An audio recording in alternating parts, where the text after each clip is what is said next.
여러분 상상해 보세요. 온갖 탈세랑 권력 남용으로 막 온 국민의 미움을 받는 아주 악명 높은 현대 대기업 최고 경영자가 있습니다. 네, 아주 흔한 빌런의 모습이네요. 그렇죠. 근데 이 사람이 최고급 맞춤 정장을 쫙 빼입은 채로 자기 동네에 온 유명 인사를 한번 보겠다고 그 흙먼지 날리는 길거리 가로등 위로 막 낑낑거리며 기어 올라가는 겁니다. 체면이고 뭐고 완전히 다 내동댕이 친 거네요. 네, 정말 우스꽝스럽고 기괴한 장면이잖아요. 아니, 근데 흥미롭게도 지금으로부터 약 2000년 전 중동의 한 무역 도시에서 일어난 이와 정확히 똑같은 사건 하나가 결국 한 거대한 도시 전체의 비극적 파괴로 이어지는 그 나비 효과의 시작점이 됩니다. 아주 극적인 전개죠. 여러분, 늘 새로운 지식을 탐구하고 배움을 즐기는 여러분과 함께하는 오늘의 심층 탐구 시간에 오신 것을 환영합니다. 자, 이걸 하나씩 풀어보죠. 좋습니다. 오늘 우리가 파헤쳐볼 자료는 고대 문헌인 누가복음 19장의 기록입니다. 여리고라는 도시에서 출발해서 당시 정치와 종교의 중심지였던 예루살렘으로 향하는 한 인물, 그러니까 예수의 여정을 따라가 볼 건데요. 네, 아주 중요한 여정이죠. 이 기록의 핵심 미션은 명확합니다.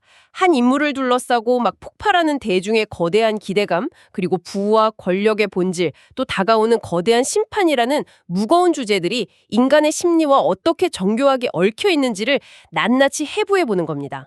아주 흥미로운 출발점입니다.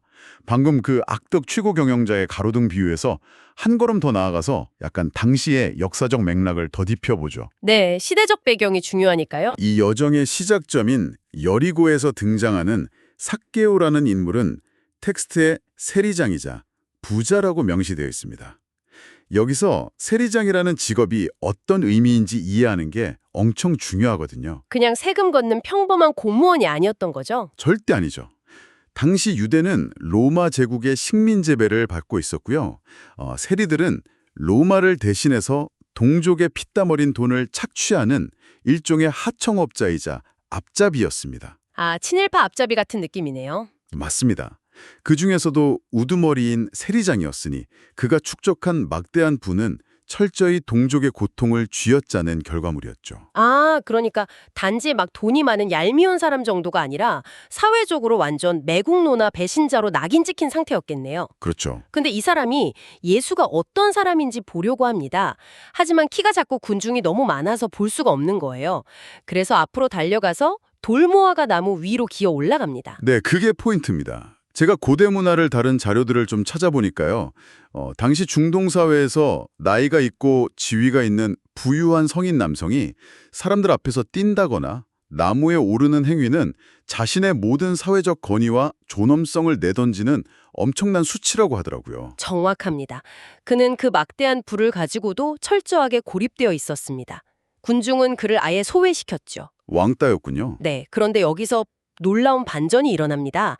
예수가 나무 위에 있는 삭개오를 보고 오늘 내 집에 머물겠다고 선언을 딱 하는 겁니다. 와, 사람들이 엄청 충격받았겠는데요? 이 선언을 들은 대중들의 반응이 어땠을까요? 저가 죄인의 집에 유하러 들어갔도다 이러면서 일제히 수군거리고 분노합니다. 군중들 입장에서는 삭개오가 그저 격리되어야 할 더러운 죄인일 뿐이었으니까요. 맞아요. 그런데 예수는 그 수많은 군중의 비난 어린 시선을 뚫고 삭개오라는 인물의 가장 내밀한 공간, 즉 그의 집으로 들어가겠다고 완전히 수용한 겁니다. 여기서 정말 도무지 이해가 안 가는 막 기적 같은 급변이 일어납니다. 어떤 변화죠? 그 말을 들은 삭개오가 급히 내려와서 예수를 영접하더니 갑자기 폭탄 선언을 해요. 내 소유의 절반을 가난한 자들에게 주겠고 만일 누구의 것을 속여 빼앗은 일이 있으면 내 갑절이나 갚겠습니다. 이러는 겁니다. 대단한 선언이네요. 아니 방금 전까지 사람들의 돈을 갈취하던 그 악덕 세리장이 갑자기 자기 전 재산의 절반을 사회에 환원하고 피해자들에게 400% 징벌적 배상을 스스로 하겠다고 나선 거잖아요. 완전히 딴 사람이 된 거죠. 도대체 무엇이 이 지독한 부자를 단 몇 분 만에 이렇게 바꿔놓은 걸까요? 그게 바로 이 첫 번째 만남이 보여주는 강력한 심리적 영적 해방의 메커니즘입니다. 삭개오에게 돈은 세상의 멸시로부터 자신을 보호하는 유일한 방어기제이자 아주 두꺼운 성벽이었습니다. 돈으로 자기를 무장했던 거군요. 그렇죠. 그런데 예수가 그의 이름을 부르고 그를 한 명의 인간으로, 그 텍스트의 표현을 빌리자면 아브라함의 자손으로 온전히 인정하고 수용하는 순간 삭개오는 더 이상 그 방어기제가 필요 없어집니다. 아, 진정한 소속감을 느꼈기 때문에? 네, 진정한 의미의 소속감과 구원을 경험하자 그를 올가매던 부의 사슬을 스스로 그냥 끊어버린 거죠. 와, 진짜 삭개오 개인에게는 완벽한 회복이네요. 근데 여기서 상황을 지켜보는 주변 군중들로 시선을 딱 옮겨보면 분위기가 아주 묘하게 엇갈리기 시작합니다. 어떻게 엇갈리나요? 삭개오의 집에서는 한 개인의 내면과 경제적 삶이 뒤집히는 엄청난 구원이 일어났는데 밖에서 예루살렘을 향해 함께 걸어가던 이 수많은 사람들은 머릿속으로 전혀 다른 엄청난 스케일의 것을 기대하고 있었거든요. 맞습니다. 동상이몽이죠. 기록을 보면 대중들은 하나님의 나라가 당장에 나타날 줄로 생각했다고 딱 명시되어 있습니다. 아주 예리한 전환입니다. 대중들의 심리를 한번 분석해보죠. 방금 제일 타락한 권력자인 삭개오가 예수의 말 한마디에 완전히 굴복하는 걸 사람들이 눈앞에서 봤잖아요. 네, 그 기적 같은 변화를요. 그러니까 사람들은 생각한 겁니다. 와, 이 능력이면 예루살렘의 심장부에 입성하는 순간 눈의 가시 같은 로마 군대를 단숨에 쓸어버리고 즉각적인 정치적 독립과 유토피아를 마법처럼 이룰 수 있겠다 이렇게요. 막 쿠데타를 기대한 거네요. 그렇죠. 예수는 대중들의 이 거대한 착각, 이 위험하고 성급한 기대를 교정해야만 했습니다. 그래서 등장하는 게 바로 다음 이어지는 문화의 비유입니다. 아, 그 비유 내용이 진짜 꽤 복잡하고 살벌하잖아요. 어떤 귀인이 왕위를 받아오려고 먼 나라로 가면서 종 10명을 부릅니다. 네, 은화를 나눠주죠. 네, 각각 은화 한 문화씩을 주면서 내가 돌아올 때까지 장사하라고 지시를 해요. 제가 이 한 문화가 도대체 어느 정도 가치인지 찾아보니까 당시 일반 노동자의 약 100일치 임금에 해당하는 금액이더라고요. 꽤 솔솔한 금액이네요. 엄청난 거액은 아니지만 그렇다고 무시할 수 없는 일종의 테스트용 자본금 같은 느낌이 듭니다. 근데 백성들은 이 귀인을 너무 미워해서 그가 왕이 되는 걸 원치 않는다고 막 사절단을 뒤따라 보내기까지 해요. 이 비유는 단지 상상 속의 이야기가 아니라 당시 청취자들에게는 피부에 와닿는 뼈아픈 정치적 현실이었습니다. 아, 실제로 있던 일인가요? 네, 당시의 헤롯 가문의 통치자들은 자신들의 왕권을 승인받기 위해서 제국의 심장부인 로마로 직접 먼 길을 떠나야 했고요. 유대인들은 그들이 왕이 되는 걸 막으려고 로마 황제에게 반대 서절단을 보내곤 했거든요. 와, 완전 현실 정치판의 복사판이네요. 맞아요. 예수는 사람들이 가장 잘 아는 이 치열한 권력 투쟁의 이미지를 싹 차용해서 메시지를 전달하는 겁니다. 자, 근데 이 축인이 결국 왕위를 받아와서 결산을 시작하면서 논란이 터집니다. 무슨 논란이죠? 한 문화로 10문화를 남긴 첫째 종에게는 잘했다, 10고을 권세를 차지하라, 며 엄청난 보상을 내립니다. 5문화를 남긴 자에게도 5고을을 주고요. 여기까지는 아주 합리적인 성과급 제도 같아요. 그렇죠. 근데 세 번째 종이 등장하면서 분위기가 완전 싸해집니다.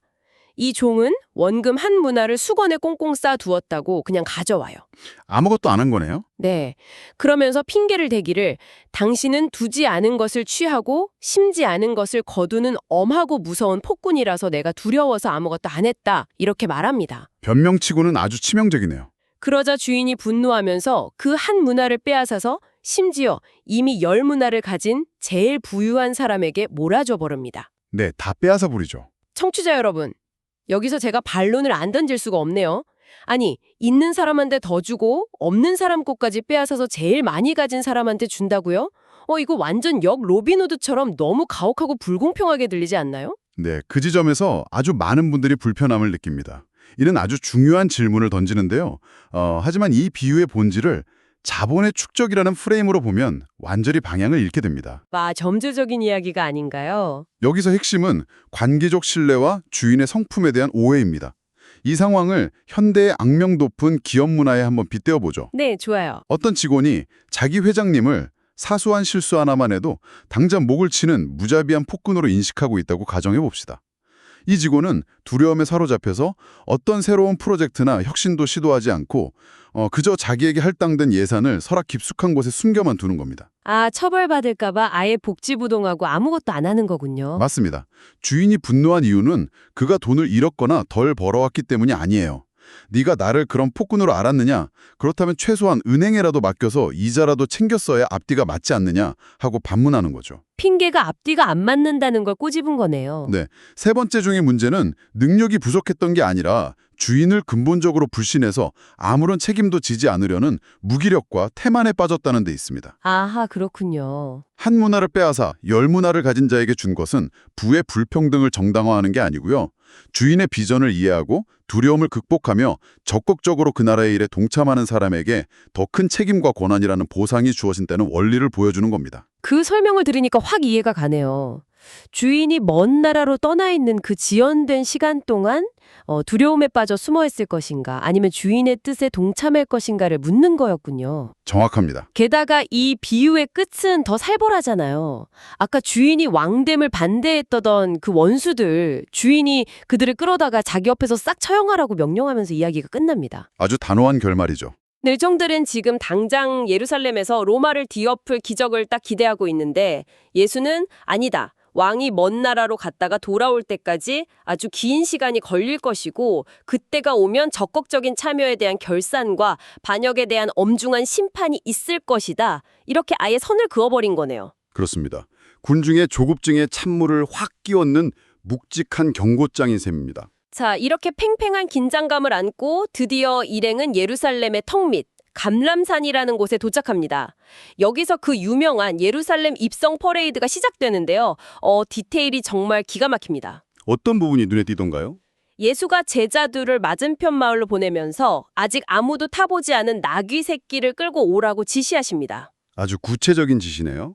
여러분, 여기서 진짜 흥미로운 부분은요. 보통 로마의 개선 장군이나 세상을 뒤엎을 반역의 리더라면 우람하고 멋진 백마나 전투마를 타고 웅장하게 입성해야 하는 거 아니에요? 네, 영화에서 보는 것처럼요. 근데 왜 하필 덩치도 작고 볼품없는 나귀, 그것도 한 번도 사람이 타보지 않은 새끼 나귀를 고집했을까요? 그것이 이 장면이 시각적으로 던지는 가장 강력한 반전이자 메시지입니다.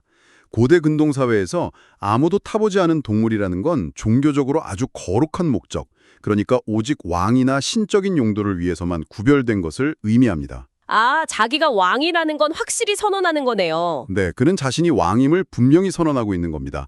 하지만 동시에 전투마가 아닌 나귀 새끼를 선택했다는 건 로마 제국처럼 칼과 창, 군사력을 앞세워 피를 흘리는 정복자가 아니라 평화와 겸손으로 다스리는 완전히 다른 차원의 왕이라는 사실을 만천하에 드러내는 고도의 상징적 행위인 거죠. 와, 너무 멋진 연출인데요. 근데 군중들은 그 깊은 평화의 의미에는 별로 관심이 없어 보여요. 제자들이 나귀 새끼를 끌고 오니까 사람들이 자기들의 겉옷을 벗어서 나귀 등에 얹고 심지어 예수가 지나가는 흙먼지 날리는 길바닥에 쫙 깔기 시작합니다. 겉옷을 깐다는 건 보통 일이 아니죠. 네, 제가 알기로 당시 사람들에게 겉옷은 밤에는 이불이 되고 낮에는 추위를 막아주는 생존과 직결된 전 재산이나 다름없는 필수품이잖아요. 맞습니다. 아주 값비싼 물건입니다. 그걸 짐승 발밑에 던졌다는 건 사실상 자신의 모든 권리와 생명을 바치겠다는 거대한 항복이자 대관식의 선언이군요. 군중의 열망이 완전히 폭발하는 순간입니다. 무리가 내리막길로 접어들자 큰 소리로 하나님을 찬양하며 외칩니다. 주의 이름으로 오시는 왕이여, 하늘에는 평화여, 가장 높은 곳에는 영광이로다. 열기가 엄청났겠네요. 그야말로 지축을 뒤흔드는 열광이었을 겁니다. 그런데 이 광경을 보고 경악한 기득권층, 바리새인들이 싹 나섭니다. 찬물을 끼얹으려고요? 네, 로마 군대가 이 폭동 같은 퍼레이드를 보면 즉각 군대를 파견해서 유대인들을 학살할지도 모른다는 정치적 두려움, 그리고 자신들의 종교적 권위가 무너지는 것에 대한 엄청난 위협을 느꼈겠죠. 그들이 예수에게 선생이여, 당신의 제자들을 책망하소서 하며 소리칩니다. 입 좀 다물게 하라는 거잖아요.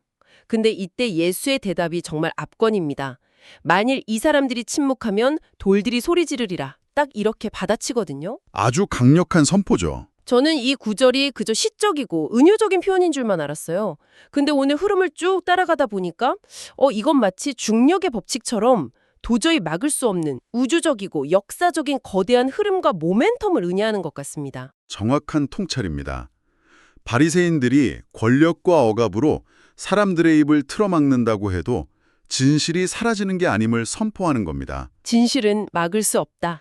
참된 왕이 자신의 도시에 도착했다는 이 거대한 역사의 진실은 사람들의 얄팍한 침묵 따위로는 덮을 수 없으며, 만약 인간이 거부한다면 창조 세계의 무생물인 길가의 돌멩이들조차 그 영광을 증언하고 말 것이라는 압도적이고 불가역적인 선언을 한 겁니다. 자, 분위기가 정말 최고조에 달했습니다.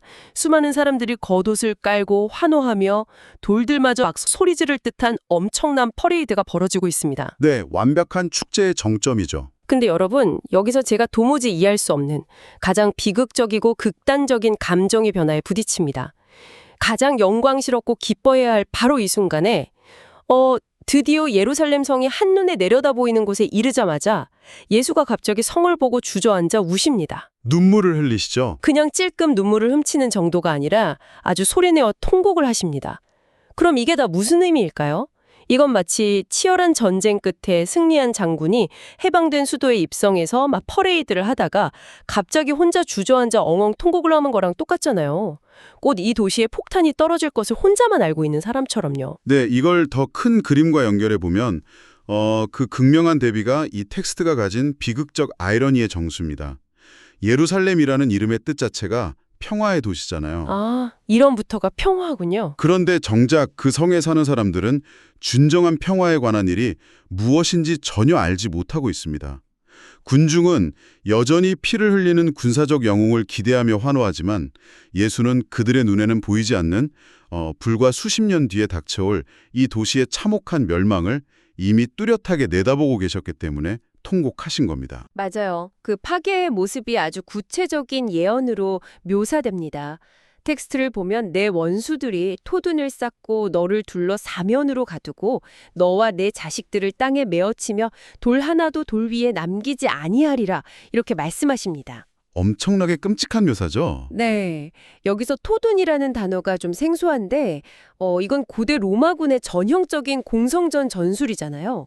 나무로 된 목책이랑 흙으로 거대한 바리케이드를 싸서 도시 전체를 완벽하게 고립시키고 굶겨 죽이는 그 잔혹한 전술 말입니다. 맞습니다. 실제로 역사 기록을 보면 서기 70년에 로마군이 정확히 이 방식으로 예루살렘을 포위하고 완전히 잿더미로 만들어버리더라고요. 그렇습니다. 예수는 그 파괴의 명확한 이유를 덧붙이시는데요. 이는 네가 보살핌 받는 날을 알지 못함을 인함이라 라고 하십니다. 기회를 놓쳤다는 거군요. 하나님이 그들을 진정으로 구원하기 위해 평화의 왕으로 찾아오신 바로 그 결정적인 시간, 그 기회를 그들이 알아보지 못하고 자신들의 욕망과 고집으로 걷어찼기 때문에 맞이할 수밖에 없는 필연적인 비극이었습니다. 아, 너무 안타깝네요. 그리고 이 슬픔과 통곡은 곧바로 거대한 분노의 행동으로 폭발합니다. 예수가 성전에 쏙 들어가시더니 장사하는 자들을 모조리 내쫓으시며 일갈하십니다. 네, 성전 정화 사건이죠. 내 집은 기도하는 집이 되리라 하였거늘 너희는 강도의 소굴을 만들었도다. 이렇게 외치십니다. 자, 여러분, 여기서 성전이 왜 강도의 소굴이 되었는지 그 경제적 메커니즘을 정확히 알 필요가 있습니다. 아주 중요한 포인트입니다. 당시 성전은 단순한 종교시설이 아니었어요. 유대인 남성들은 매년 성전세를 내야 했는데 일반적인 로마 동전은 불경하다면서 안 받고 오직 성전에서만 통용되는 비싼 특수 화폐로만 환전해서 내게 했습니다. 환전상들이 여기서 엄청난 폭리를 취한 거죠. 그뿐만이 아닙니다. 하나님께 바치는 제물인 동물들도 흠이 없어야 한다는 핑계로 외부에서 가져온 짐승은 성전 검사관들이 불합격 판정을 내리기 일쑤였습니다. 와, 완전 갑질이네요. 결국 순례자들은 울며 겨자 먹기로 성전 뜰 안에서 종교 지도자들의 허가를 받은 시중가보다 몇 배나 비싼 동물들을 살 수밖에 없었죠. 즉, 이 모든 건 당시 종교 지도자들과 제사장들이 신앙을 볼모로 잡고 백성들의 고열을 빠는 완벽하고 합법적인 갈취 시스템, 하나의 거대한 카르텔이었습니다. 와, 썩을 대로 썩었네요. 예수는 바로 그 기득권의 가장 핵심적인 자금줄과 권력의 심장부를 정면으로 뒤엎어버린 겁니다. 아, 그러니까 아까 문화의 비유에서 봤던 왕이 되는 것을 원치 않던 원수들의 진짜 실체가 단순히 로마 제국뿐만이 아니라 바로 이 썩어빠진 종교 지도자들과 성전 체제였음을 포노하는 장면이군요. 정확합니다. 이중적 긴장 상태가 폭발한 거죠. 진정한 왕이 오셔서 구패한 성전을 딱 정화하시니까 그들의 권력이 완전히 흔들린 겁니다. 자, 오늘 우리의 여정을 한번 되짚어 보겠습니다. 돌무화과 나무 위에서 사회적 체면을 버리고 내려와 즉각적인 구원을 받은 개인, 삭개오의 이야기로 시작했죠. 네, 개인의 구원이었죠. 그 다음에는 문화의 비호를 통해 대중들의 조급한 기대감과 두려움 때문에 아무것도 하지 않는 무기력을 경고하셨습니다. 네, 기대를 교정하셨고요. 그리고 자신의 전 재산인 겉옷을 길에 깔며 환호하는 압도적인 예루살렘 입성 퍼레이드를 지나 예루살렘의 참혹한 멸망을 향한 통곡, 그리고 마침내 부패한 종교의 심장부인 성전을 뒤엎어버리는 거대한 분노로 이뤄졌습니다.